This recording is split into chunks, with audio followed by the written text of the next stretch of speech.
Olá, meu nome é Marco e eu vou apresentar aula sobre funcionamento do FET. A princípio, nós temos três tipos básicos de FET: MOSFET de enriquecimento, o MOSFET de depressão e o JFET. Iniciaremos o estudo pelo MOSFET de enriquecimento. O MOSFET de enriquecimento tem a seguinte estrutura, mostrada por esse desenho aqui. É um bloco de silício formado, nesse tipo que a gente vai estudar, por um semicondutor tipo P, com duas ilhas tipo N. Nessa face onde tem as ilhas tipo N, você tem um óxido, uma camada de óxido sobre essa superfície, com janelas formadas para poder conectar através de metal os terminais externos ao dispositivo. Esse primeiro contato será formado, que denominamos o terminal source. O do meio aqui é o terminal gate, e no outro extremo, na outra ilha N, temos o terminal tipo de dreno. Ainda no corpo do dispositivo, do outro lado da superfície oposta a essa, forma-se um terminal, forma-se contato de metal, que é denominado substrato, internamente ligado ao source. Então os terminais externos são o source, o gate e o dreno. Numa ligação normal, para o funcionamento normal, o source é ligado para o terra, e nesse MOS de enriquecimento, que é um canal tipo N, como a gente vai ver a seguir, o gate é polarizado com uma tensão positiva para o terra, denominada VGS, já que o source está para a terra, né? Então seria o VGS, e o dreno também é polarizado com potencial positivo, denominado VDS, dreno source. Uma vez polarizado o transistor, eventualmente circularia uma corrente entre o dreno, pelo corpo do transistor, até a source, voltando pelo terra. Entretanto, considerando VGS 0, o que vai acontecer é o seguinte: entre a região PN forma-se uma região de depressão, falta de cargas portadores, né? N das ilhas e P do corpo. Entre elas tem essa região de depressão, na qual não existem portadores, como visto no estudo de outros, né? Nessas condições, não seria possível circular essa corrente entre dreno e source, já que aqui nessa região não haveriam portadores. Para que isso ocorra, devemos polarizar então o VGS com uma tensão positiva, de tal maneira que no corpo P, no transistor, existem portadores minoritários, elétrons livres. Esses elétrons, nessa condição, seriam atraídos pelo potencial VGS positivo do gate, formando uma camada próxima ao óxido de cargas negativas. Se for suficiente em número, poderá então circular a corrente, uma vez que essas cargas seriam atraídas aqui para o potencial positivo VDS, voltando pelo terra e indo para o source, fechando o circuito de corrente, denominada corrente de dreno. No metal, ao mesmo tempo que aqui se formam cargas negativas próximas ao óxido, no metal serão formadas cargas positivas por indução eletrostática. Então, em certo sentido, teríamos aqui um capacitor, uma placa isolante, uma placa de metal, né? Isolante, e aqui desse lado seria equivalente a um condutor com cargas negativas. Aqui se atraem as cargas positivas do outro lado. Então, devido a essa VDS, essas cargas que estariam presentes nessa região aqui do corpo do transistor, faria circular a corrente de dreno. Mas na prática, e aí depende da teoria de semicondutores para aprofundar, o que ocorre é o seguinte: só vai haver circulação de corrente a partir de uma tensão mínima de VGS. Então, você vai aumentando o VGS, a partir do zero a corrente não circula. E a partir de uma tensão de partida, passa a haver corrente de dreno. Essa tensão em que isso ocorre é denominada tensão de threshold, limiar. Abaixo dela não tem corrente.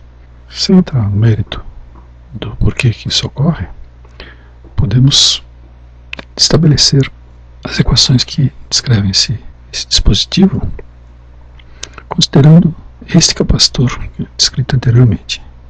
Como é que a gente vai modelar essa parte do transistor? A parte de cima aqui é o metal, o meio, que seria o isolante, é o óxido, e a outra parte é o silício, né, o corpo do transistor, que, como vemos, está indo para a Terra, certo? Do outro lado positivo a gente aplica o VDS, só que o VDS, se você perceber, ele está aplicado entre um extremo do silício e o outro.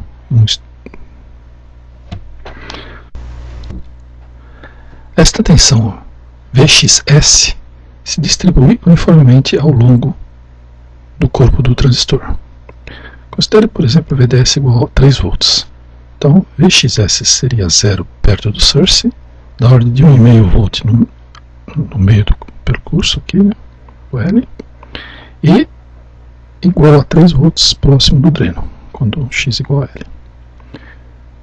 Na verdade, a tensão que interessa é a VGX, é a que vai formar as cargas ao longo do canal, ao longo do corpo do transistor. Vamos obter esse VGX. Note que VXS mais VGX é igual a VGS, considerando essa malha aqui. Logo, VGX vai ser VGS menos VXS. Quando estivermos próximo do source, o VXS é igual a 0. Então, VGX vai ser o VGS. Quando estivermos próximo do dreno, ou seja, para X igual a L, o VXS vai ser igual a VDS, ou seja, o VGX vai ser VGS menos VDS, que seria então o menor valor que VGX assumiria. No início aqui é o maior valor, ou seja, o VGS. Ele tende a diminuir conforme você aumenta o X. Então essa tensão ao longo do capacitor, na direção X, ela não é constante.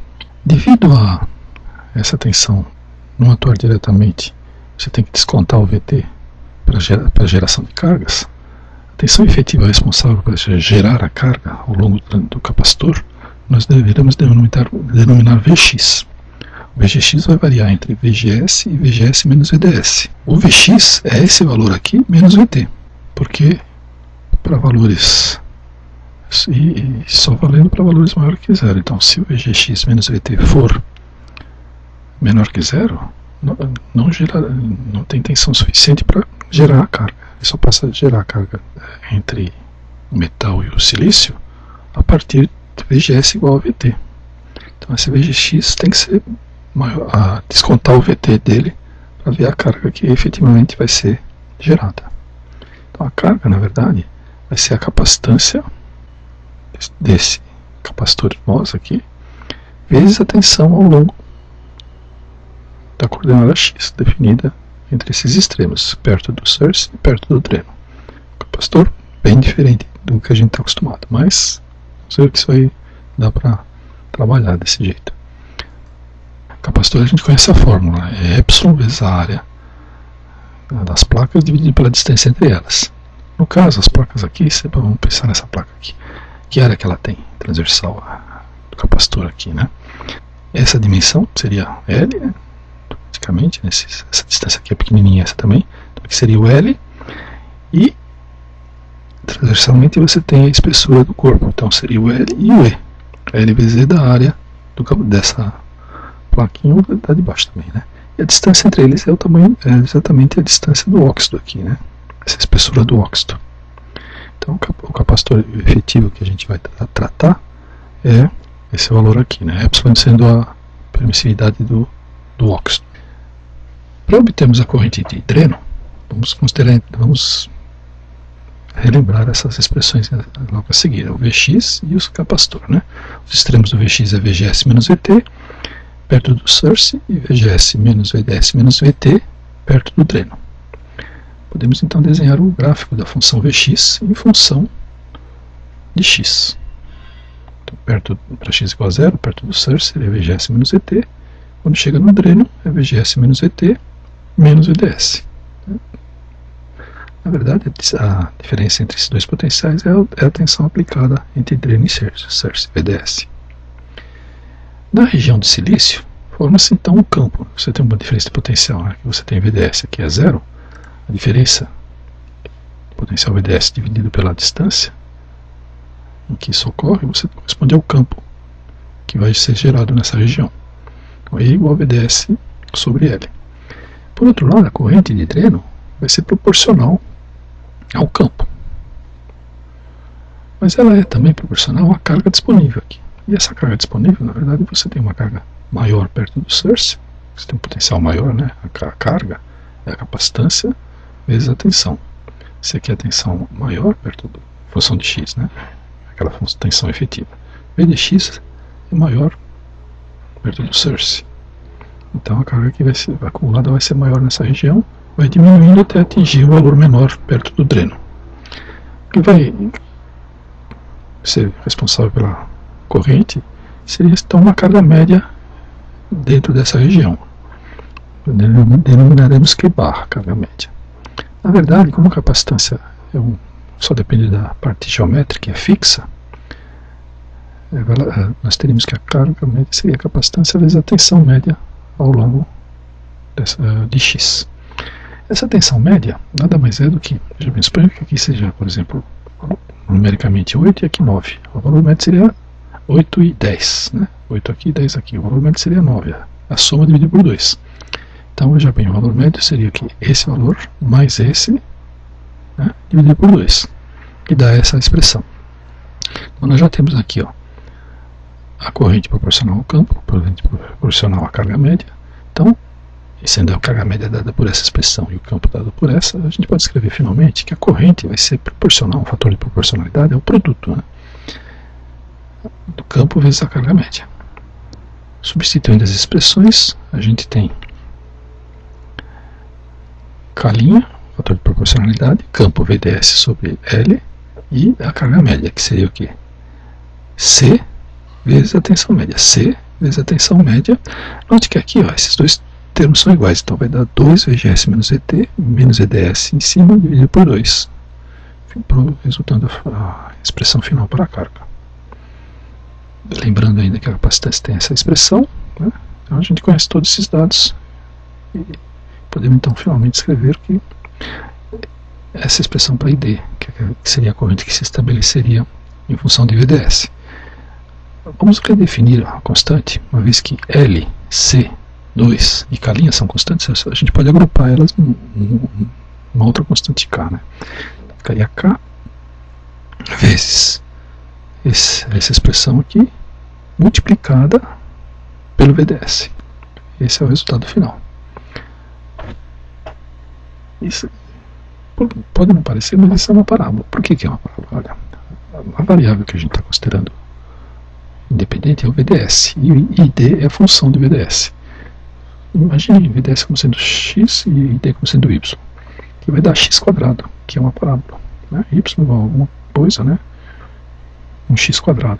Podemos dizer mais ainda, que é uma parábola com cavidade para baixo, porque o coeficiente que multiplica o termo quadrático, VDS ao quadrado, é negativo, que é menos k, né? Então menos k x2 aqui.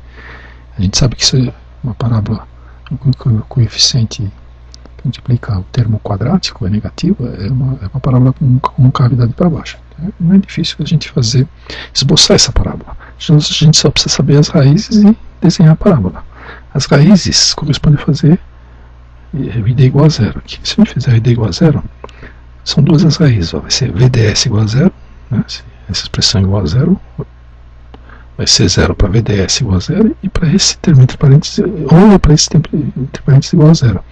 Esse termo entre parênteses igual a zero, passa o VDS para a direita, fica VDS igual a 2 VGS menos VT. Então, veja bem, se eu substituir VDS por 2 VGS menos VT aqui, o ID vai ser zero, ou se eu substituir o VDS por zero, também o ID vai ser zero. São as duas raízes dessa parábola. Então, como é que fica a parábola? Veja bem, eu tenho a raiz no eixo horizontal VDS, a variável independente, seria o x, né? No eixo vertical, ID, que é a variável dependente, o y. E VDS igual a zero é uma raiz, ou seja, o ID passa por zero. E no outro valor aqui, 2VGS menos ET, você vai ter ID igual a zero também, é outra raiz. No meio delas, exatamente no meio, a gente sabe que o máximo da parábola ocorre no meio entre as raízes, você vai ter o máximo da parábola. Como ela tem concavidade para baixo, ou o mínimo, né? No caso, como ela tem concavidade para baixo é o máximo, e então esse é o esboço da parábola. A parábola cresce, atinge esse máximo, para o valor metade do que a gente calculou na raiz, né? Máximo. Ou seja, VGS menos ET, a gente vai denominar esse valor como sendo um VDS asterístico, um valor notável, que vai corresponder ao valor máximo da corrente de dreno, ID asterístico. Okay? Então a gente pode desenhar essa parábola e, bom, na verdade a gente pode desenhar essa parábola até esse ponto VDS asterístico. Para frente, nós vamos ver que não é bem isso que vai acontecer. Então, vamos a seguir notar essa questão, tá bom? Então, aumentei o VDS, como a gente vai aumentando, quando atingir esse valor, é o máximo, como visto agora, certo? Então, esse máximo a gente pode calcular. Qual seria o valor de ID asterístico? Se a gente sabe o VDS, sabe a expressão, é só substituir o VDS asterístico aqui na expressão do ID e obter o valor do ID asterístico correspondente. Note que, ó, VDS asterístico é a metade da raiz. Então, esse 2VGS menos ET é a metade, menos essa VGS menos ET, que é a metade, né? E o VDS de novo eu vou substituir aqui por VGS menos ET, desse lado aqui, né? Essa é outra parte. Então, veja bem, aqui esse 2 vai cancelar, né? Duas vezes um valor menos o valor vai dar só o próprio valor, né? Só que ele está multiplicado por ele mesmo, então vai dar ele ao quadrado. Ou seja, o IT máximo chega a ser esse o valor do ID máximo sendo K VGS menos VT ao quadrado. Se você quiser K vezes VDS asterístico ao quadrado. Isso é denominada lei de Shockley, ela é que determina a corrente de dreno em função da tensão de gate. Okay? Bom, e esse lado aqui, a parábola, será que ela vai seguir, vai diminuir até zero? O que vai acontecer? A análise que a gente fez até agora está restrita a uma faixa de valores VDS. Por quê? Vamos ver aqui o gráfico que a gente fez. O VDS, a tensão que a gente está aplicando entre dreno e source. O VGS menos VT também corresponde a um valor que a gente definiu na polarização. O que nós estamos fazendo agora aqui é aumentando o VDS para ver o que está acontecendo. Então, enquanto a gente aumenta o VDS, vamos pôr o VDS bem pequenininho, praticamente zero. Essa reta aqui está na horizontal quase. Você vai aumentando o VDS, ela vai inclinando aqui. Quando eu fizer VDS exatamente igual ao VGS menos VT, que por um acaso foi o valor que a gente obteve aqui no máximo, essa reta vai exatamente encontrar o eixo horizontal do X em L. Percebe? Se o VDS for exatamente igual ao VGS menos VT, ocorre essa situação. Então, tudo que a gente estudou até agora, o valor de Vx era sempre positivo, até chegar nesse ponto e está totalmente válido. Só que se eu aumentar o VDS um pouquinho mais, o Vx fica negativo, né? Ou seja, o VGS fica menor que VT. VGS menor que VT não tem carga acumulada, não tem corrente.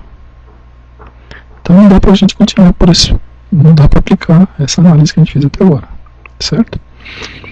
Então, vamos continuar para ver o que vai acontecer. Essa região então agora tem que ser reestudada. Por que então? Agora o VDS sendo maior que VGS menos VT, ele vai passar para baixo aqui do X. Só que essa região em que ele é negativo, né, essa conta aqui, essa reta ficaria negativa, não tem muito sentido porque não vai haver acumulação de carga aqui, porque você vai dar o VGS menor que o VT nessa região, se o VGS for menor que o VT não tem carga. A gente viu lá aquela curva experimental de ID em função de VGS. Logo, só existe efeito capacitância entre 0 e D, vai haver acumulação de carga. Entre D e L, capacitor nessa região não vai atuar. Então, na verdade, eu vou ter um capacitor menor, chamado C'.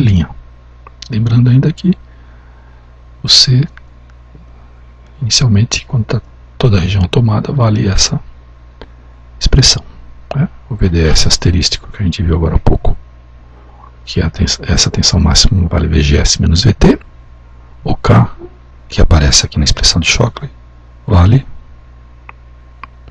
K' C sobre 2L. Então, só para lembrar essas expressões que a gente vai usar em seguida aqui. Note que Se não existe a capacitância vai ser menor, a gente pode calcular esse valor. Como é que seria esse valor? É parecido com esse aqui. Então essa dimensão efetiva não é mais L, é D. Então ficaria epsilon D E. Troca aqui por D. Sobre delta, que é a espessura do óxido.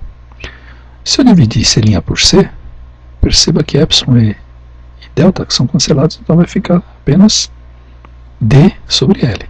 Tá? D do C' e L embaixo do C. Então nós podemos calcular, se a gente conseguir obter D sobre L das tensões envolvidas, nesse gráfico aqui, a gente pode calcular o C' em função do VGS e do VDS. Né? Note que nós temos triângulos retângulos aqui, ó, ADO e ABC, com um ângulo comum, então eles são semelhantes. Né? Vamos supor aqui 30 graus, 90, aqui vai ser 60, aqui 90, aqui 60. Então os triângulos têm os três ângulos iguais, ou seja, são semelhantes. Eu posso dizer que D está para L, D nesse triângulo está para L no outro, assim como essa altura está para essa, ou seja, VGS menos VT está para VDS, por semelhança de triângulos. Se eu substituir esse D sobre L aqui, eu tiro que C' vai ser esse fator vezes C. E assim a gente tem a expressão do capacitor, ele vai de menor, porque no limite em que VDS é VGS menos VT, aqui em cima vai ser VDS asterístico, o VDS é o próprio, né? Cancela, dá 1. Então, até a situação anterior aqui, quando ele chegou nesse ponto, o capacitor continua o valor calculado anteriormente, é o C. A partir desse ponto, ele passa a diminuir, que esse valor aqui vai ficar menor que o VDS, então o capacitor linha vai ser menor do que C. O IT, como a gente visto anteriormente, é o K' e Q barra. Só que o Q barra agora é C', não é mais o C, né? Vezes o V barra. E o V barra também mudou. Por quê?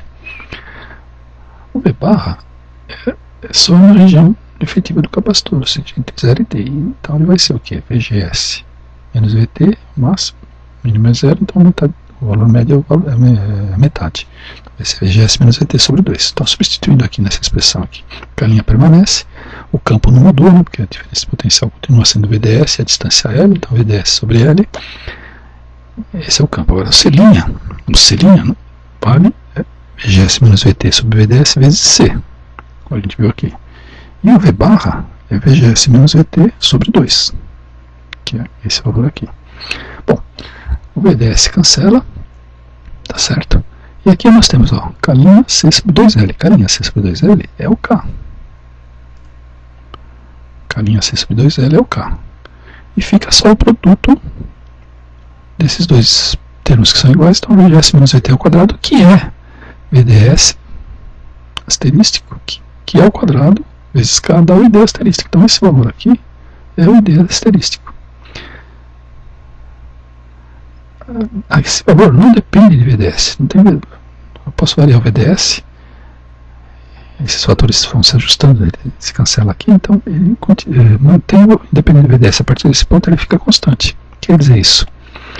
Na análise anterior ele aumentava parabolicamente até atingir esse máximo, e a partir daí, aumentando o VDS, o ID não varia mais, ele fica igual ao ID asterístico. Então a curva final de ID em função de VDS tem essa clara aqui, ó, é uma parábola até atingir o VD asterístico, que corresponde a uma corrente máxima ID asterístico dada pela lei de Shockley, e a partir daí a corrente não varia mais. Então essa curva que a gente chama de transferência de saída, a corrente de saída em função da tensão de saída ID em função do VDS, sendo fixado um determinado VGS. Vamos ver para diversos valores de VGS o que está acontecendo. Então, a curva de transferência de entrada e saída é o que relaciona ID com VGS, que é VGS. Então, dado um VGS 1, você tem uma certa corrente máxima ID. VGS 2, uma outra corrente máxima ID asterístico, na verdade. E VT1 menor que VT é 0 essa corrente. Nós podemos então dividir o lado da curva de saída em função da entrada, ou seja, ID em função de VDS para diversos valores de VGS. Se eu pegar agora o VGS1, o que nós temos aqui? Ele vai aumentar parabolicamente até atingir a tensão VGS menos VT, que é o VD asterístico, correspondente, VGS1 menos VT, tá certo? A partir daí, ele fixa esse valor, como a gente acabou de ver. Para VGS2 acontece a mesma coisa. Aumenta parabolicamente até atingir VGS menos VT, VGS2 menos VT, e a partir daí fica constante.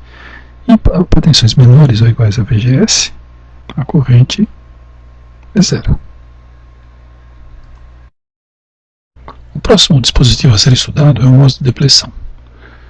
No MOS de enriquecimento, estudado anteriormente, os portadores eram atraídos à região de condução por meio de uma tensão VGS positiva no gate.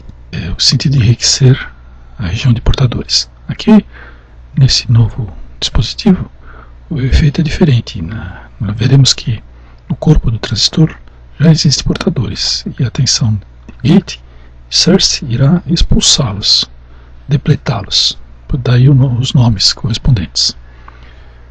Para isso, a tensão que irá controlar as cargas, no caso o VGS, e a própria carga formada no capacitor, vai seguir essa lei aqui, que é C multiplica módulo de VP menos módulo de VGS.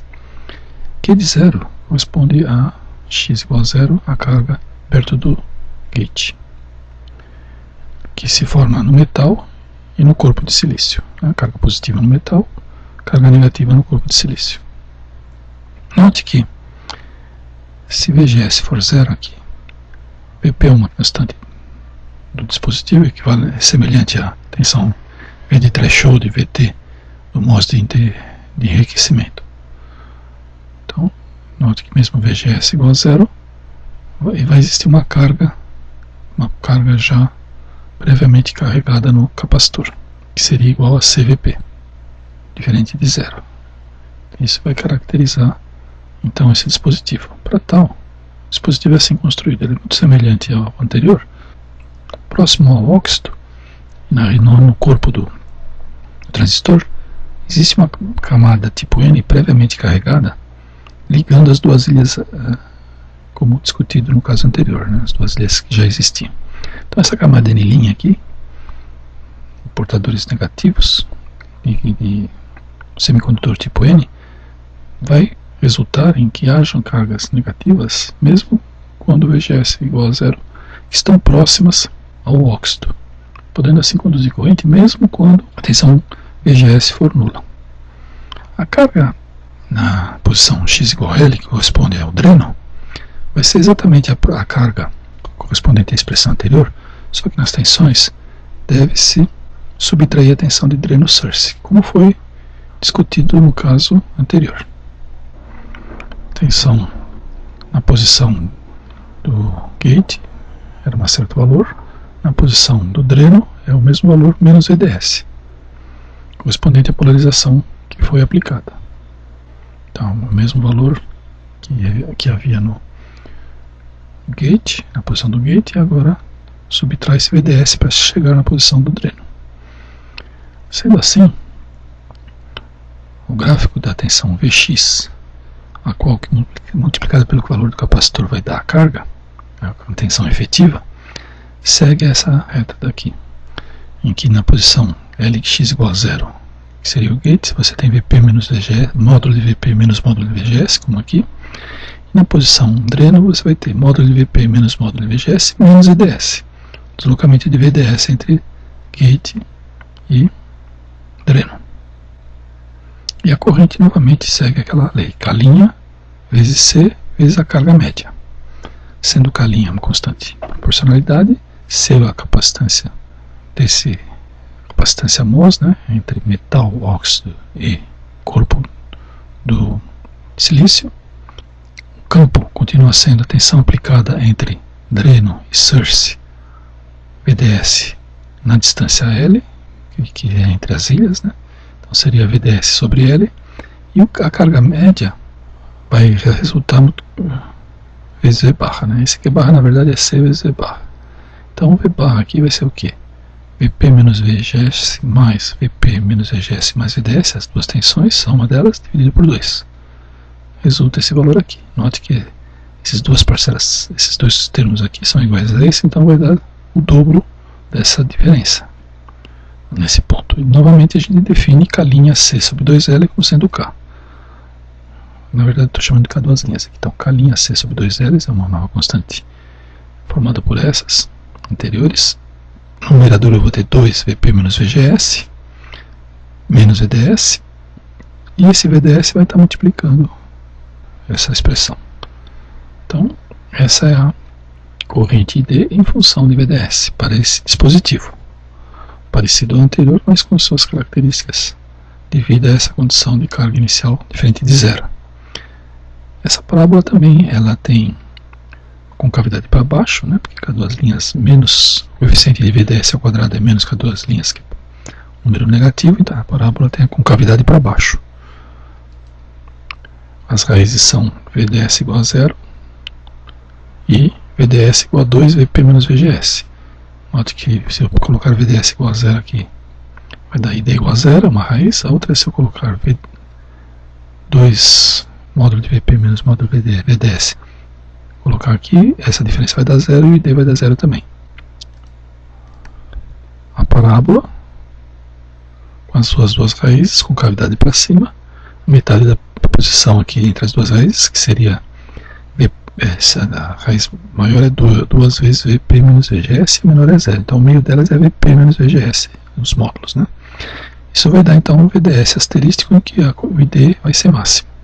Esse ID igual a máximo aqui, então, para saber esse valor, eu pego o valor de VDS asterístico, que é módulo de Vp menos módulo de VGS, e substituo nessa expressão aqui. ID é K2 linhas, 2 que multiplica Vp menos VGS, entre parênteses, menos, e no lugar de VDS eu vou colocar módulo de Vp menos módulo de VGS. De novo aqui, esse VDS fora do colchetes também é substituído por esse valor.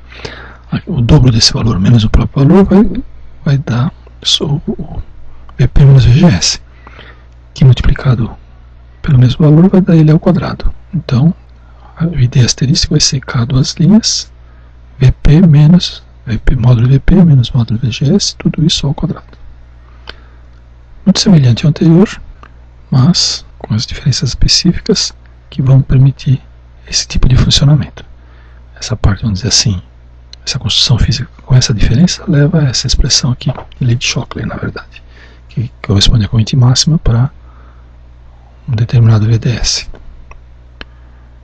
Bom, pode-se mostrar também que a partir dessa tensão VDS, ele vai ficar constante a partir daí, aumentando o VDS, você vai, o VDS igual a VDS asterístico, ele vai fechar aqui essa reta até o ponto L, né, do eixo X, e a partir daí você vai diminuir a capacitância, porque ele vai passar para baixo do eixo, vai ficar negativo, e não vai acumular cargas nessa região em que o Vx ficasse negativo, né? Então, pelo mesmo efeito ocorre e a corrente passa a ficar constante a partir desse valor. A lei de Shockley, a gente vai escrever ela um pouco diferente, porque é a forma mais usual que se encontra na literatura de eletrônica. Bom, a partir dessa mesma expressão, que já foi desenvolvida, a ideia asterística coloca duas linhas que multiplica módulo de Vp menos módulo de VGS, fecha parênteses ao quadrado. Então, a parte interna do parênteses, você tem essa expressão aqui, módulo de Vp menos módulo de VGS. Se eu trocar por Vp menos VGS, o resultado final não muda. Vamos ver por quê. Vamos dar um exemplo aqui, né? Então, essas são as condições que garantem que ele não muda. Ó. Vp é negativo, né? Vp é negativo para esse dispositivo.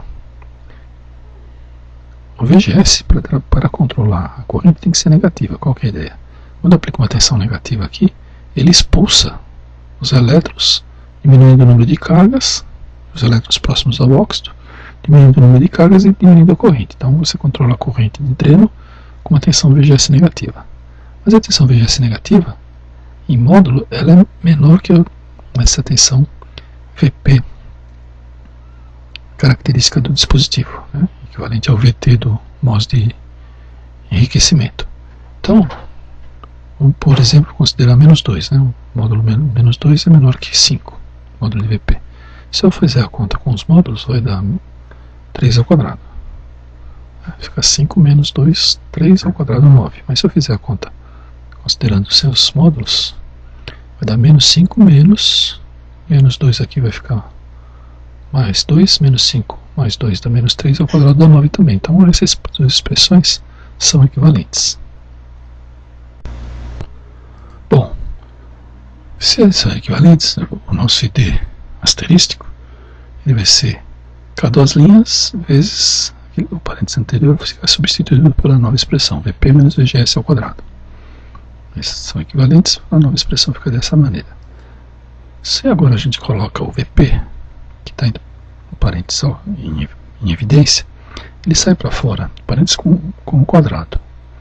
Ele é uma constante característica do VP, é uma constante característica do transistor. Então, na verdade, K2 linhas VP ao quadrado também é uma constante. Nós vamos denominar ela como sendo IDSS, corrente de dreno source de saturação.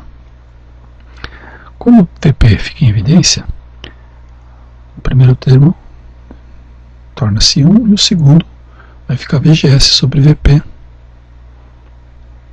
para poder tirar o VP da parênteses. Então a nova expressão torna-se IDSS, abre parênteses, 1 menos VGS sobre VP, parênteses ao quadrado. Lembrando ainda que o VGS é menor que VP em módulo. Essa é a lei de Shockley na forma usual que a gente encontra. Só para confirmar, se eu passar o VP aqui para dentro, como ele vai para o parênteses com o quadrado, ele tira o quadrado quando ele entra, né? Então vai ficar VP bate com o termo anterior, e esse VP que entrou multiplicado pelo segundo termo vai dar o VGS. Então, está mostrado que isso está correto. Né? E essa lei de Shockley é a forma usual, dessa maneira aqui, é a forma usual que representa o MOS de depressão. Podemos fazer agora o gráfico correspondente. Note que agora o VGS é negativo para fazer o controle. E o VP, se a gente for olhar essa expressão, ela é tal que quando o VGS é igual a VP, esse número aqui dá 0, dá 1, menos 1 dá 0 e D vai para 0. Então, VGS igual a VP vai zerar a corrente de dreno. Se por outro lado o VGS for 0, já vai existir uma corrente prévia, como a gente havia discutido inicialmente. O VGS igual a 0 vai dar o IDSS. Então, o IDSS é a corrente de dreno source de saturação, denominada assim, né? Quando o VGS for 0, ele vai assumir esse valor. E entre esses dois extremos você vai ter uma parábola. Isso aqui é uma parábola, né? Vai com VGS ao quadrado, é uma lei quadrática. Então é uma parábola. Para valores menores que VP, você não segue mais essa lei, porque aí você não teria mais corrente a partir desse valor.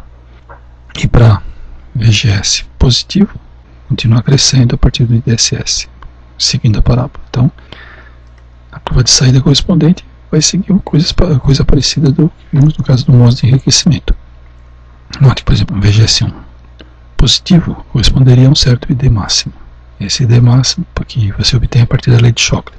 Esse ID máximo vai limitar, a partir de um certo valor de VDS, a corrente ficar constante. Para baixo desse valor, a curva é parabólica. Então essa é a curva de saída entre dreno e VDS em função da tensão de controle VGS de entrada. E essa é a lei de Shockley. O último tipo de FET aqui a ser estudado é o JFET. Ele tem a seguinte estrutura: um corpo de semicondutor, no caso aqui tipo N, duas ilhas tipo P. De um dos lados desse corpo a gente tem um contato metálico, que é o dreno. No lado oposto, contato metálico para o source. No meio do corpo temos o gate. São dois contatos metálicos interligados entre si. Então, são os três terminais correspondentes, são source, gate e dreno. Entre a junção P e o corpo N, forma-se uma zona de depressão, ou seja, de falta de portadores livres. caso, como o corpo é tipo N, seria um elétron. Como você tem duas ilhas P, formam-se em cada uma delas essa zona de depressão.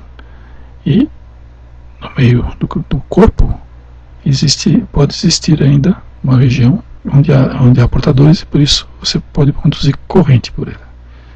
Vai depender do que? Da tensão do VGS. Então a polarização é a seguinte: você aplica uma tensão positiva no dreno, VDS, com relação à terra, e uma tensão negativa no gate com relação à terra, que seria o VGS, e o source está para a terra. Supondo que essa tensão negativa tenha um certo valor e que essas duas zonas de depressão não se toquem nessas condições, vai circular uma corrente de dreno pelo meio do corpo. Você tem aqui, ó, cargas negativas entrando pelo source, elas são atraídas para o dreno pelo potencial positivo VDS. Então fecha o circuito pelo meio do corpo do transistor JFET. E perceba que se eu aplicar uma tensão negativa muito baixa, essa zona de depressão tende a diminuir, o canal denominado por onde passa a corrente de dreno aumenta, ou seja, a corrente aumenta. É possível a gente verificar esse comportamento. Uma tensão VGS negativa, vamos começar por uma tensão zero, né? A zona de depressão seria mínima, que se forma naturalmente quando você junta B com N, né? E o canal seria grande, ou seja, a corrente é máxima nessas condições. Conforme você vai diminuindo a tensão VGS, a zona de depressão vai aumentando, o canal diminuindo e a corrente vai caindo. Num determinado valor de VGS, o canal se fecha completamente e a corrente vai para zero. Então, essa tensão em que ocorre o fechamento do canal é denominada VP, tensão de pinch-off, ou de estrangulamento. A corrente máxima em que ocorre quando o VGS é zero é denominada corrente de dreno source de saturação. O máximo valor que você poderia conduzir por esse tipo de transistor. O máximo valor de corrente de dreno que você pode conduzir por esse transistor. Aqui são as definições dessas grandezas aqui. Tensão de pinch-off ou estrangulamento e corrente de dreno source de saturação. Esses parâmetros são determinados para o componente JFET específico. E você pode obtê-los por meio do datasheet. Vamos obter a equação que rege o comportamento desse dispositivo. Antes de desenvolver essa equação, nós vamos relembrar alguns comportamentos físicos da matéria que serão importantes nessa dedução. Primeiro é o seguinte: você supõe que você tem um bloco com uma certa resistividade de tamanho L e seção transversal S. Se você aplicar um potencial V entre seus terminais, vai circular uma corrente I. A resistência que esse bloco vai apresentar pode ser medida pela tensão aplicada dividida pela corrente, como é conhecido.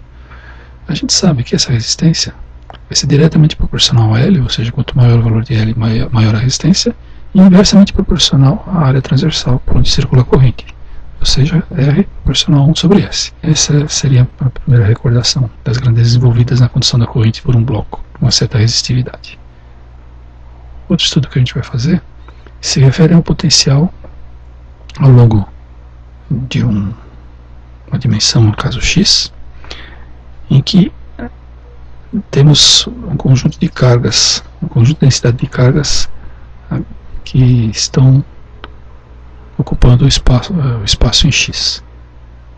Então, você tem aqui, por exemplo, de 0 a XB, cargas positivas com densidade ρ+. E de 0 a menos XA, cargas negativas com densidade menos ρ-, índice menos. Né? A distância ocupada pelas cargas total é denominada como L maiúsculo aqui. Podemos, em cima desse gráfico, estabelecer algumas condições que vão ser importantes no cálculo futuro que iremos fazer. Nós vamos supor que a carga total do lado X positivo é igual à carga total do lado negativo. Essa grandeza ρ aqui é uma densidade linear de cargas. Então, se eu multiplicar por X, eu vou ter a carga efetiva, ou seja, ρ- vezes XA, que é a região que ele ocupa, é a carga negativa do lado X, do lado para X menor que zero. E ρ- vezes XB vai ser a carga positiva para o lado de X maior que zero. Nós estamos supondo que elas são iguais. Vamos definir também uma relação entre essas cargas para ter uma noção de grandeza envolvida. Nós vamos considerar que o lado ρ tem uma densidade de cargas menor que a de ρ-, ou seja, supondo um valor numérico aqui, ρ- módulo sobre ρ+ é 10. A densidade de carga do lado negativo é bem maior. Nós vamos mostrar a seguir que nessas condições, esse L que ocupa a região de cargas tende a ficar praticamente todo do lado de X positivo. Vamos ver isso então. Suponha aqui, ó, o módulo de XA vai ser ρ, porque XA é negativo, né? O módulo de XA por essa expressão aqui vai ser o quê? ρ+, passo ρ- aqui para baixo, ρ+ sobre ρ- vezes XB. Pelo que a gente assumiu, sendo ρ- sobre ρ+ igual a 10, então, fazendo essa divisão aqui, vai ser 0,1, x módulo de XA é 0,1 XB. Ou seja, o XB é bem maior, né? 10 vezes maior que o XA. L, a gente sabe que seria o que? XA em módulo mais XB, vai dar o total do L. Veja bem, ó, se você simplesmente substituir nessa expressão aqui o módulo XA por 0,1 XB, vai dar aqui XB mais 0,1 XB. Ou seja, 1,1 XB igual a L. Passa o 0,1 dividindo o L, vai dar XB L sobre 1,1. 1 sobre 1,1 é praticamente 0,9, ou seja, XB é 0,9 de L, aproximadamente. Automaticamente, XA deve ser 0,1 L, porque é para a soma da L, como está aqui. Aqui teria módulo, tá certo? Está faltando. Bom, então veja bem, nessas condições em que a densidade de carga do lado de x maior que 0 é muito maior do que o módulo da densidade de carga para x negativo, x menor que 0, praticamente o L, ou seja, o tamanho da região aqui que está sendo ocupada pelas cargas, tende a ficar toda do lado de x maior que 0. Além disso, a gente pode calcular VA menos VB. Para isso a gente vai dividir em duas partes. A gente primeiro vai calcular VB menos 0, menos VO, né, que é a origem.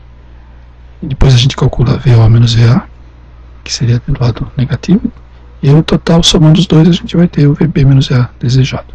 Então vamos começar olhando o lado de X entre 0 e XB, né, a região de X positivo. O que nós temos aqui são cargas positivas distribuídas ao longo da direção X.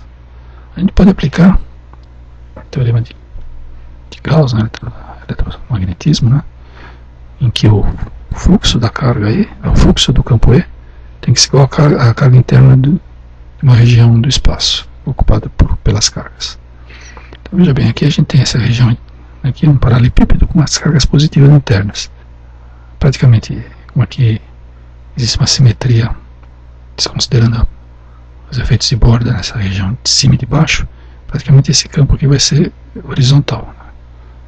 E sendo assim, a gente pode dizer que ele teria só direção X. O fluxo nessas áreas de cima e de baixo aqui são iguais a 0, né? São iguais a 0. Então o fluxo de campo vai ser o fluxo nas duas áreas laterais aqui. Supondo S a área lateral, teria o quê? O fluxo vai ser 2E vezes S. Está saindo, né? Por outro lado, a carga interna vale o quê? É a densidade de cargas aqui, linear em X vezes o X, ou seja, ρ mais vezes X. Passando 2E aqui para baixo, a gente tem que o campo vai ser ρ mais dividido por duas vezes a área, né, vezes o X. Esse fator aqui, nós vamos assumir como sendo uma constante, né, densidade de cargas que é gerada aqui nessa região, e a área transversal, o fator 2 é constante. Então esse fator aqui é uma constante vezes X. Bom, podemos até agora obter o potencial como a gente havia desejado, né? O VP, potencial no ponto X igual a XB, menos o potencial no ponto X igual a 0. O potencial é integral do campo. Então teria o campo dx, né? Ele está na direção X, então é positivo. Para o X variando de 0 a XB. Então vai dar o potencial B menos o potencial na origem. Então, como a gente vai usar o XB aproximado como sendo 0,9, a gente pode dizer que essa integral aqui varia de 0 a 0,9L, né, o valor que a gente calculou aqui, de Kx dx. Porque o campo a gente chega na expressão que ele é uma constante de proporcionalidade vezes o x. Essa integral dá kx2 sobre 2. Substituindo a parte de baixo que dá 0, não podemos desconsiderar, fica só a parte de cima, que é ao quadrado vai ser 0,91 L ao quadrado. 0,81, 0,9 ao quadrado, 0,81 L ao quadrado. Então, essa integral aqui, já substituindo os extremos, vai ser k sobre 2, 0,81 L ao quadrado. Fazendo a mesma coisa agora para o lado negativo, para x maior que x a menor que 0, veja bem, a integral aqui vai ser a mesma, e o campo a gente precisa calcular, mas a integral é a mesma, só que os extremos vai ser de xa até 0. Né? Menos xa até 0 do campo. E o campo agora nessa região vale o quê? Vai ser uma coisa semelhante, você vai ter um paralelepípedo de cargas negativas, a área é a mesma, então vai dar 2e vezes essa, e a carga interna vai ser menos ou menos, que é a densidade de carga negativa, vezes x. Quanto de carga tem na região de 0 a x? É menos ou menos vezes x. Então, veja bem, se eu agora passar o 2s aqui para baixo, fica um fator, né? Rho sobre 2s, que é uma constante de proporcionalidade K', só que é negativo.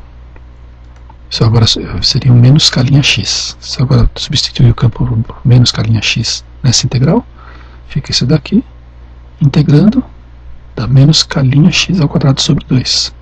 Menos K' sobre 2 está aqui, o x ao quadrado de menos xa a 0. Substituindo os extremos e fazendo a conta, a gente chega em K' vezes 0,01 L ao quadrado sobre 2. É porque, na verdade, a gente já sabe que o xa vale 0,1 L, né? Então ao quadrado vai dar 0,01 L ao quadrado. A gente viu aqui, né? 0,1 L, que a gente havia obtido logo no início. Se eu somar VP menos V0 mais V0 menos VA, vai dar VB menos VA. Vai cancelar o V0 aqui e dá VB menos VA. Basta somar então as duas expressões que a gente obteve. 0,81K sobre 2 mais 0,01K' sobre 2 são as constantes, o L põe em evidência. Isso aqui é uma constante também. Então, a gente conclui que VB menos VA é proporcional ao L quadrado. Com posse desses dois estudos prévios, a gente pode agora tentar obter a expressão que rege o comportamento do JFET, a ideia em função de VGS. Aqui a gente desenhou o JFET, os gates, os dois lados de metal que formam gates estão juntos, indo para o potencial negativo VGS. E o dreno recebe uma fonte, VDS para a Terra, e o source vai para a Terra. É exatamente o mesmo circuito, só que aqui está tombado. Aqui a gente está desenhando a região de depressão e está considerando que a maior parte dela fica dentro do corpo N. Só dopar as ilhas P fortemente, teria muita carga nela, né, uma densidade maior. Então a gente viu que a zona de depressão tende a ficar no corpo onde há uma densidade de cargas menor. Tá? O L aqui, que vai fazer o controle da corrente de dreno, fica a maior parte dele dentro do corpo N. A área transversal da passagem de corrente de dreno vai ser o que? Vai ser esse delta aqui, ó, que é a altura aqui que ainda não foi englobada pelas zonas de depressão, e relativamente a essa espessura que dá um retângulozinho, delta por E, essa é a área transversal que a gente vai considerar na passagem da corrente. Então a gente sabe que o potencial aplicado, que a gente acabou de ver, né, o potencial BA, que seria o que? Exatamente o potencial VGS, né? Está aplicado exatamente do lado P das ilhas. Então você tem VGS aplicado no P, parte negativa, e o mais está indo para a Terra. Ou seja, você está forçando o potencial entre A e B, que a gente havia considerado no exercício anterior, ser igual a VGS. Ou seja, olhando isso daqui, não, a gente pode escrever que o VGS, o L que vai se formar, vai obedecer essa equação aqui. O VGS é proporcional a uma certa constante, né, vezes L ao quadrado. O ID que está circulando vai ser VDS dividido pela resistência que se opõe à passagem de corrente devido ao corpo N, e só pela região da área ΔS. Então, mas a gente sabe que o R é inversamente proporcional a S. Então o ID vai ser proporcional ao potencial VDS e a área, né? Quanto maior a área, maior a corrente, quanto maior o potencial VDS, maior a corrente. Então ID é proporcional a VDS vezes S, onde S é essa área transversal. Então a gente pode escrever ainda que o D vai ser uma constante de proporcionalidade, o produto VDS vezes S, VDS vezes S, mas o S a gente sabe quanto vale. O S é esse delta. Esse delta, percebe? Você tem a distância entre as ilhas é D e a zona de depressão, somando as duas da L. Então o que sobra vai ser o delta, ou seja, delta é o D, distância entre as ilhas, menos L, tamanho da zona de depressão, metade para cada ilha. Né? Os L sobre 2 aqui. Então esse é vezes o E, que é a espessura do corpo aqui. Então essa área transversal, e a gente pode dizer então que a corrente vale isso daqui, que a linha é uma constante de proporcionalidade. Se colocarmos dentro desse parênteses aqui o D em evidência, ele vai sair aqui para fora, né, dessa expressão toda. Então para fora da expressão teria K' VDS, D e E. K' VDS, D e E. E dentro da parênteses vai ficar o quê? Como o D saiu, pus em evidência, aqui vai ficar 1 menos L sobre D. Para a gente verificar que isso está certo, é só passar o dedo para dentro do parênteses. Fica D vezes 1 da D e D vezes L sobre D da L. Volta para a expressão anterior, tá feito corretamente. A passagem é algébrica aqui. Bom, então já vimos chegados que o VGS é proporcional a L ao quadrado, onde L vai ser o tamanho da zona de pressão, e VGS é a tensão aplicada no gate source do JFET. E a gente também chegou que a corrente de dreno é um tal de DSS, porque veja bem, agora eu não falei isso, mas todas essas constantes aqui vão ser uma constante que eu estou definindo como sendo IDSS, a gente vai ver por quê. Vezes 1 menos L sobre D. Vezes 1 menos L sobre D. E aqui VGS KL ao quadrado. Só reproduzir essas expressões aqui para a gente partir delas para fazer o resto da análise que a gente está pretendendo. Então, veja bem, se eu variar o VGS, vai variar o tamanho L por aqui, né?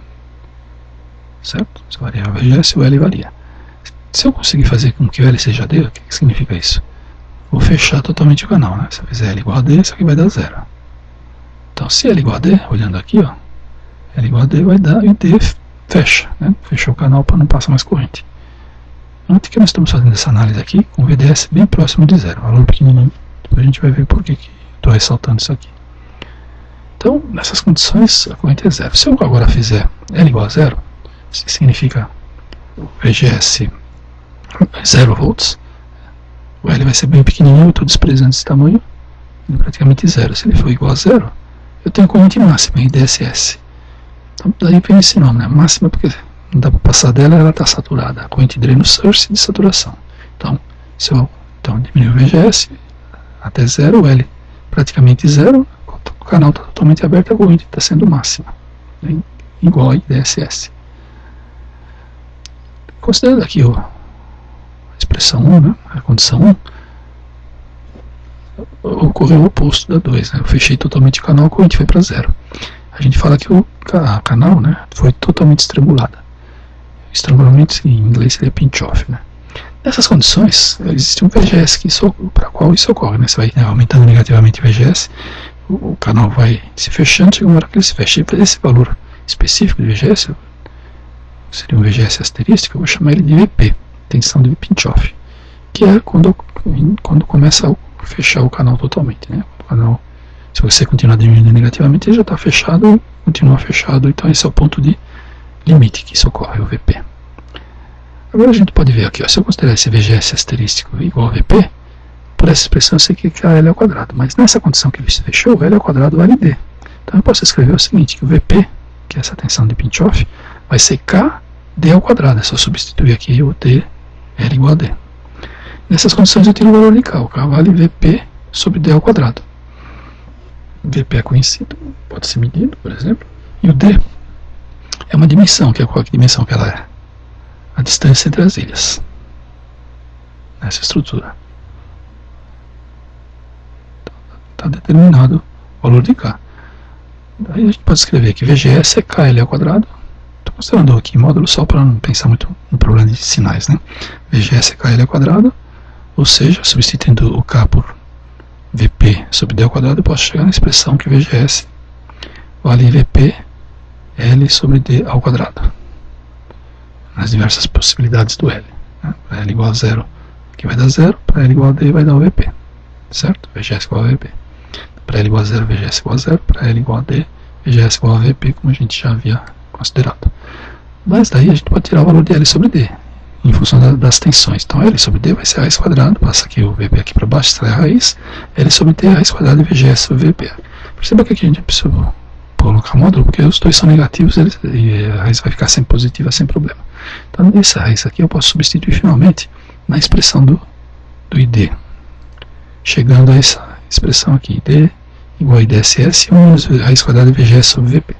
Perceba que essa equação é diferente das anteriores do MOSFET de enriquecimento e o MOSFET de depressão. O que a gente vai fazer aqui, que a literatura indica e que é usado na prática, é, ao invés de usar essa expressão aqui, a gente usar a expressão obtida pelo MOS de depressão. São claramente diferentes, mas se a gente for fazer numericamente, a gente vai verificar o seguinte: o pior caso, a diferença entre elas vai ser para o VGS sobre VP da ordem de 0,2. Então vamos considerar a expressão A e a expressão B. A expressão A é, usando a raiz, a expressão correta, né? 1 menos raiz de 0,2 vezes DSS.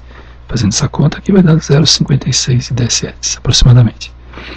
Se eu substituir aqui 0,2 na expressão B, vai dar ID igual a 1 menos 0,2 ao quadrado, tudo ao quadrado vezes DSS, que dá 0,64. Esse é o caso da ordem de... a diferença aqui da ordem de 0,08, quase 10%. Então o erro é tendência de ser menor que 10% nessa substituição. E se você tem outros fatores envolvidos, tipo a precisão dos componentes, etc., isso aí não é significativo. Esse erro não é significativo e a gente pode usar a expressão no caso do MOS de depressão também para o caso do JFET. A vantagem disso é que diminui o número de análises possíveis para fazer os cálculos de polarização dos transistores. A gente pode usar uma expressão ao invés de 3, né, 2 ao invés de 3, e também na hora de fazer cálculo de ganhos também reduz o número de casos. Né? Então isso é comum a gente adota essa aproximação aqui para a expressão da lei de Shockley, também para o caso do JFET. Uma coisa interessante que a gente vai discutir agora é que nós estamos fazendo toda essa análise considerando VDS pequeno. Em cima dessa afirmação a gente vai tirar algumas conclusões. A primeira delas é a seguinte: tem a função de VGS para VDS pequeno. Vamos lá ver. Então o que está acontecendo? Nós temos ID em função de VGS, seriam retas passando pela origem. Se eu considerar VGS igual a 0, o ID tende a ser o maior possível, então essa reta é a mais inclinada. Conforme eu vou aumentando o VGS, eu vou diminuindo a inclinação dessas retas, e VGS igual a VP, não tem mais corrente e a resistência fica infinita, ou seja, horizontal. A expressão do ID máximo, assim como a gente viu no caso dos MOSFET, a lei de Shockley, né? ID asterístico é o IDSS 1 menos raiz quadrada de VGS sobre VP, no caso do JFET. Vamos ver, na verdade, o que vai acontecer na prática. Né? Então, se a gente está considerando aqui partindo de VDS pequeno, ele praticamente segue aqui uma reta com uma determinada inclinação. Na prática, acontece que a curva do ID em função de VDS, conforme se aumenta o VDS, ao invés de ele seguir a reta prevista, ela vai dar uma tendência de saturar conforme aumenta o VDS, como no caso dos transistores MOS. E a gente, a partir de um certo valor, no caso aqui quando o VGS igual a 0 pode-se mostrar que esse valor é VP, ele praticamente satura, fica no valor constante. Comportamento semelhante ao caso do MOS. Se a gente pegar aqui a tangente no ponto 0 com a tangente, ou a síntese, se você quiser, do limite de corrente quando o VDS é alto, eles vão se encontrar no ponto em que esse ponto é menor do que o VP. Um certo fator K menor que 1 vezes VP. Aqui dá, nesse exemplo aqui, nesse gráfico seria 0,3, por exemplo. Vou chamar esse camarada de VDS asterístico. A inclinação dessa reta, que seria R0, vai ser VDS sobre IDSS, que eu também vou chamar de ID asterístico. Se eu mudar o VGS, eu vou mudar a posição do VD asterístico e ID asterístico para cada VGS. No caso aqui é para VGS igual a 0, tem esse par aqui. O que a gente pode escrever? O IDSS vai ser essa tensão dividida pela resistência que define essa inclinação. Eu estou chamando de R0 porque a resistência do canal para 0 volts. Se eu substituir esse DSS na expressão original, eu vou ter que RD asterístico é VD asterístico, VDS asterístico dividido por R0 vezes aquele parênteses correspondente a 1 menos raiz quadrada de VGS sobre VP. Isso vale para todas as tensões VGS. No caso particular, se VGS vale 0, vai dar a lei de Ohm dessa reta que está definindo a inclinação em VGS igual a 0. E se eu pegar uma outra curva qualquer? Aí passa a valer, esse número fica diferente de 0, mas a equação continua valendo. Então o que eu faço? Eu vou, para obter uma resistência para qualquer que seja a curva, é só dividir VDS sobre ID, VDS asterístico sobre ID asterístico. Então a resistência para um VGS qualquer vai ser o quê? VDS asterístico dividido por ID asterístico, passo R0 para cima, raiz aqui para baixo, chego nessa expressão, né? R0 dividido por raiz quadrada de 1 menos VGS sobre VP. Então, o que está acontecendo aqui? A resistência do canal varia com a tensão do gate. É um resistor ajustável por tensão. Vamos ver se bate com o que a gente havia previsto aqui. Se eu fizer VGS igual a 0, vai dar o R0, que é essa inclinação aqui. Se eu fizer VGS igual a VP, esse número aqui dá 1, menos 1 dá 0, aqui tem um infinito, que é a resistência do canal quando ele se fecha totalmente. Os valores intermediários vão seguir essa equação aqui. Então, em algumas aplicações de eletrônica, quando a gente pretende fazer um resistor variável com uma tensão aplicada externamente, dá para fazer com o FET, de acordo com o que a gente acabou de ver. As curvas de saída e de transferência do JFET. A curva de transferência, a lei de Shockley, é o VGS em função de ID.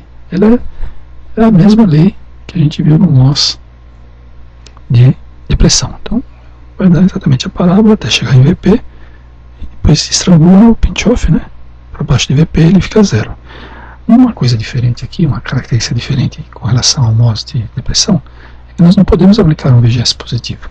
Se você aplicar o VGS positivo, o gate, que é tipo P, fica polarizado diretamente com relação ao corpo, tipo N, corpo do transistor JFET. E aí vai circular a corrente e ele para de funcionar para controlar a corrente de dreno.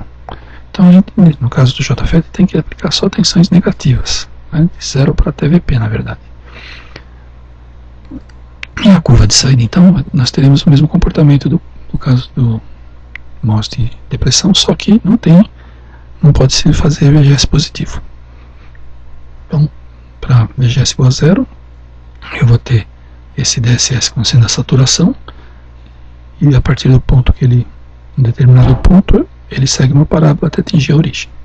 VGS igual a 1, mesmo comportamento, vai ter uma outra saturação, a partir de um determinado ponto ele segue a parábola até a origem. E VGS menor ou igual a VP, a corrente vai ser sempre 0.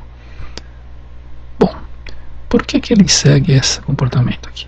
Veja bem, ó, a gente havia visto que ele, perto da origem, no caso para VGS igual a 0, ele vai crescer linearmente com a tensão, a corrente vai crescer com a tensão.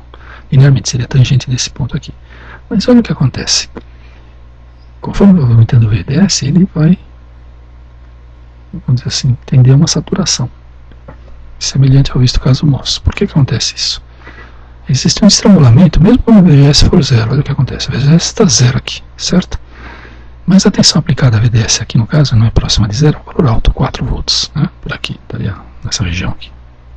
Então 4 volts, se você olhar essa tensão 4 volts aplicada do dreno por source, ela vai se distribuir ao longo do corpo do transistor. Aqui é P, hein? P, o corpo é N e as ilhas são P. Aí, veja bem, essa tensão 4 volts, próxima do source é 0, próxima do dreno é 4 e vai diminuindo daqui para até chegar no source.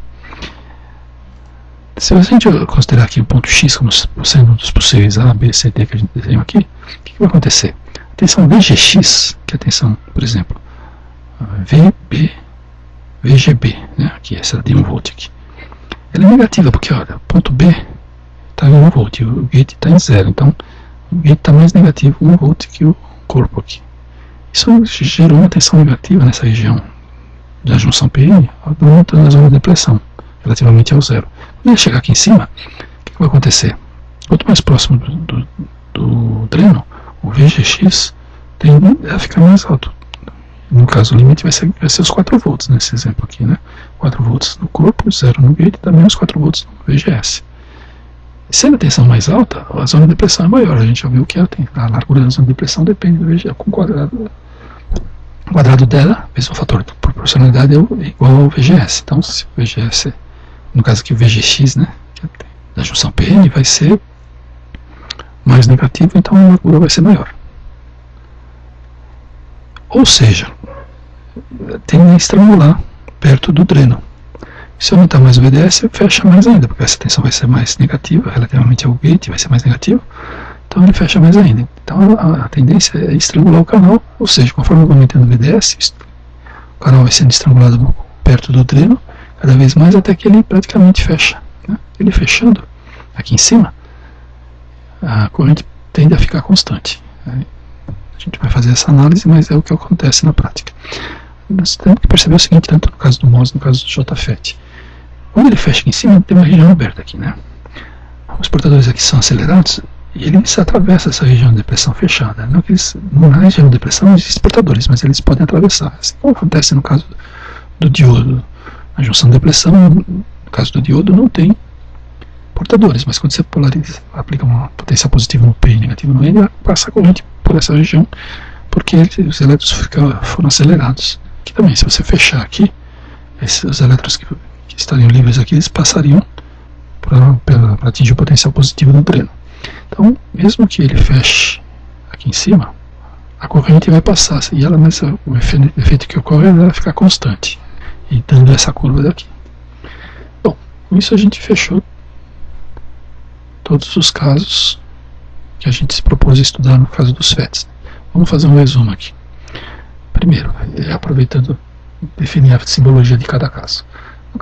Todo canal N a gente vai se considerar. Então, no primeiro caso aqui, o nosso FET tem enriquecimento, a gente já viu, né, tem essa estrutura. E o que acontece é o seguinte, para fazer essa simbologia, né? O gate, desenhado assim, né, ele não tem contato. A gente vai considerar basicamente essa superfície aqui. Então a gente tem o que? O dreno separado do gate, do corpo, né, na verdade, e o outro lado que é o source. Né? Então esses dois contatos aqui seriam o source. E para representar a ligação do substrato, perceba que aqui o substrato é P, então uma flechinha, né, semelhante ao diodo PN, entra no P. E ele vai estar relacionado com essa região aqui que não tem nada em termos de condutor de portadores, né? Então, essa é a simbologia. Estou tentando fazer uma regra mnemônica, mas na verdade é definido assim e pronto, né? Não precisa estar exatamente igual ao sistema, ao modelo físico, né? Ele tem uma representação gráfica só, simplificada, para facilitar o desenho dos circuitos. Nesse MOS de enriquecimento vale lead shock desse tipo aqui, KG, VGS menos VT ao quadrado. Perceba que K e VT são parâmetros do transistor. VGS você vai variando VGS, varia o VT. Esse é a lead shock, ele tem esse comportamento. Até chegar em VT, a corrente é zero, acima de VT ele passa a conduzir. Essa lei só vale para VGS maior que VT. Para VGS menor que VT, o ID é igual a zero. Essa curva é uma parábola, como a gente já viu. No caso do MOS de depressão, a simbologia é a mesma, mas perceba que existe uma ligação entre as ilhas, né? Então, aqui seria a ilha de cima e a ilha de baixo, não tem ligação entre elas. No caso do MOS de depressão, elas estão interligadas. Então, a diferença entre esses dois símbolos é que aqui você fecha para fazer o MOS de depressão. Aqui também a gente vai ter uma coisa semelhante, né, em termos de próximo FET, que é o JFET. Aqui nós temos o corpo, as duas ilhas vão formar o gate, mas como elas entram no P, né, você põe a flechinha em direção ao corpo.